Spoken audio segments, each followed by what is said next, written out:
Посередине бері қандай? Сол ма? Сол бұрылғыш па? Или сол болмаса?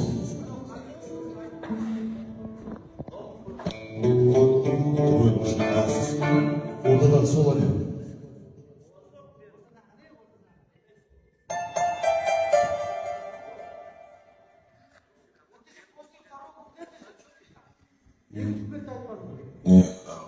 После примера сразу вот это начинается. Потом девочку будет вот это.